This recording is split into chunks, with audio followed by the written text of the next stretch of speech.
Hey yo, what's up? It's your boy, Mr. Rick, here to talk to you about scales. Fish scales? Weight scales? The scales of judgment that appear to you at death before Thoth and Osiris? No. Today we're going to be talking about single string banjo scales. So.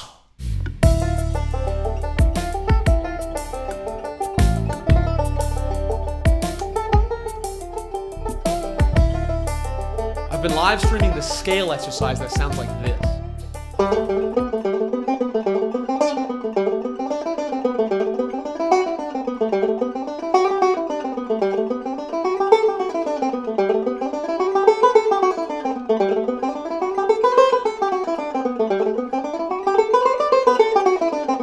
It's basically a 12-note scale played with this pattern.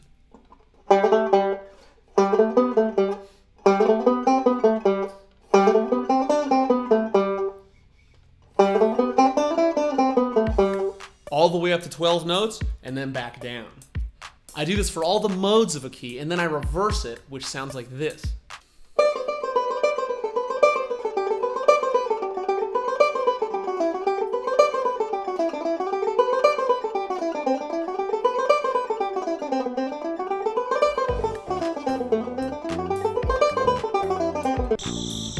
And then I do that reversal in all the modes of the same key. People asked me to publish this on my Patreon, and I will, but it needs some explaining because it's pretty dense.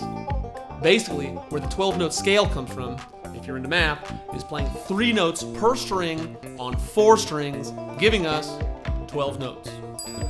Breaking each 12-note set into modes gives us this sound.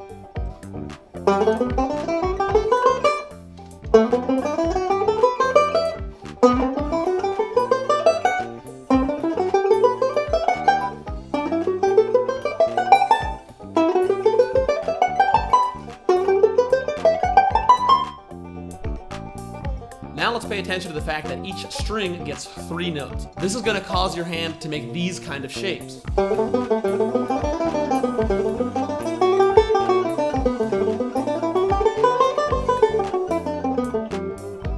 Once you get into this, you'll notice that each mode has a specific combination of these 3-note shapes. I'm going to put myself out on a limb here and invent some terminology that's going to help us understand these scales. Now watch this. We can take 3-note sections of a major scale and get this kind of thing.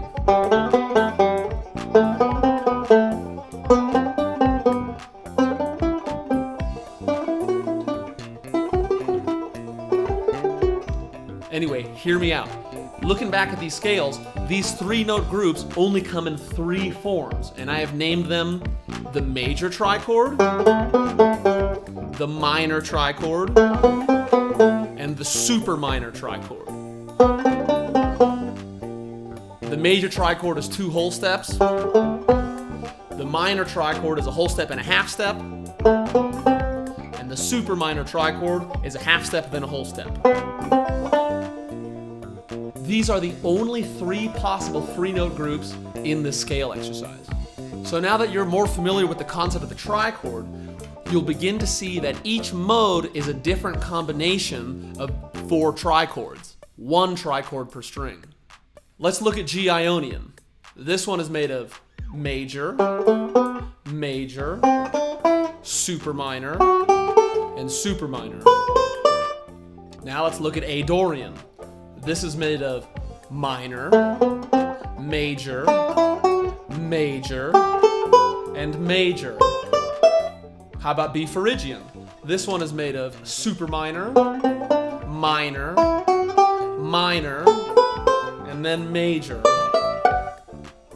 This may seem a little verbose and nerdy, but when you're doing this scale exercise, it's going to help to have concise vocabulary that describes left-hand shapes. The next level of this stuff is knowing the names of the notes and navigating from key to key with flats and sharps. Lord knows it's a slow process, but I'm working on it by playing this exercise 5 days a week and changing keys weekly. It used to take me about 45 minutes to complete, but now it's taking me about 25 minutes. I should mention that the point of this exercise is not to get better at improv or musicality or repertoire, but it's good for 3 things: developing your knowledge of the fretboard, developing strength, and developing coordination. Strength and coordination. Strength and coordination are two fundamental things that Jens Kruger talked about at length at Rocky Grass.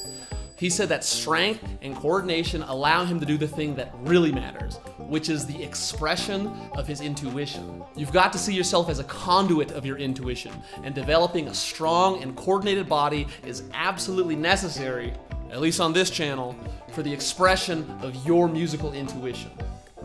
Anyway, there's one more crux to this scale exercise, and that's one thing: shifting. But what is a shift? A shift is when your left hand has to move, even just a fret or two. Being conscious of shifting is one of the key steps towards banjo ascension, and actually should be considered quasi-supreme by the next generation super picker that's looking to make banjo arrangements. On a side note, when I'm coming up with banjo arrangements, especially gnarly classical pieces, the two most fundamental things that I consider when arranging are when to shift and the roll. These two things alone have the most dramatic impact on playability and tone. Anyway, back to shifting. The beauty of the trichord is that there is no shift inside of a single trichord. Let's take a look at this major trichord. We got our index, middle, and pinky. People who aren't used to this style, and I see this all the time, they'll go index, ring, pinky. But this is anatomically disadvantageous because you're minimizing your reach. You want to train your index and middle fingers to span larger distances. And in this exercise, we're fundamentally training our index and middle fingers to span 2 frets, known as a whole step. Again, there is no shift inside of a single trichord. The shift happens when going from trichord to trichord, especially from the 3rd to 2nd string and the 2nd to 1st string. Watch this.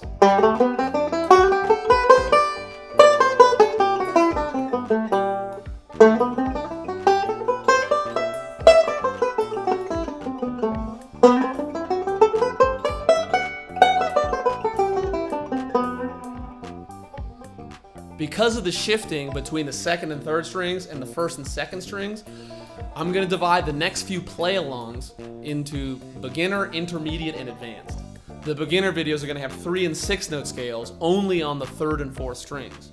The intermediate exercise videos are going to have 9 note scales on the 4th, 3rd, and 2nd strings. And finally, the advanced videos are going to have 12 note scales on the 4th string, the 3rd string, the 2nd string, and the 1st string. And if you'd like to get deeper into this stuff, reach out to me for lessons at rickymier.com/lessons. If you've ever heard rumor of a single music lesson that'll give you years of stuff to work on, this is one of them.